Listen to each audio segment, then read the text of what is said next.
құрметті номер 2-ші Абылайхан мектебінің ұлағатты ұстаздары. Сіздерді келіп жеткен төл мерекелеріңізбен шын жүректен құттықтаймыз! Ұстаздарға арналады әнім, сусындатқан бойға білім нәрін.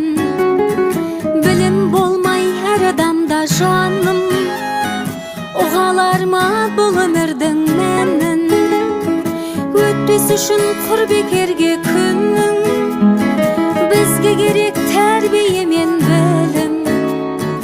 Ұстаздарға алғыс айтам бүгін, шәкірт үшін көрмей өткен таным. Мереке бүгін, ұстаздар күн.